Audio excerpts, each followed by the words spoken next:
પશ્ચિમ બંગાળના કોલકાતામાં મહિલા તબીબ પર દુષ્કર્મ અને હત્યાની ઘટનાનો સમગ્ર દેશમાં વિરોધ થઈ રહ્યો છે।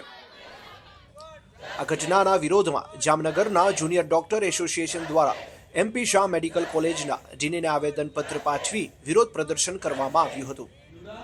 ઉપરાંત ઓલ ગુજરાત જુનિયર ડોક્ટર એસોસિએશનને આવી ઘટનાની નિંદા કરી આજના દિવસે ઓપીડી અને વોર્ડ સહિતના તમામ બિન ઇમરજન્સી તબીબ સેવાઓથી દૂર રહેવાનો નિર્ણય કર્યો છે। જુઓ જામનગરથી મહેશ વાઘેલાનો રિપોર્ટ। નામ ડૉક્ટર કિશોર બેચરિયા છે। હું પેથોલોજી વિભાગમાં થર્ડ યર રેસિડન્ટમાં છું અને આજે અમે જે કોલકાતામાં બનેલી અમારા મેડિસિન વિભાગની સેકન્ડ યર રેસિડન્ટ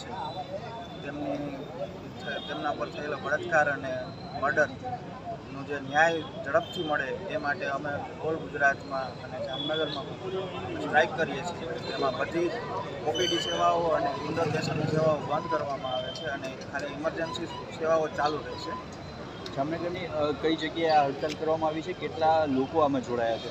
જામનગરની જીજી હોસ્પિટલ જે આપણી એબિન હોસ્પિટલ છે તેમાં આ હડતાલ કરવામાં આવે છે, જેમાં 500થી ઉપર રેસિડન્ટ ડૉક્ટરો અને ઇન્ટર્ન ડૉક્ટર બધા છે।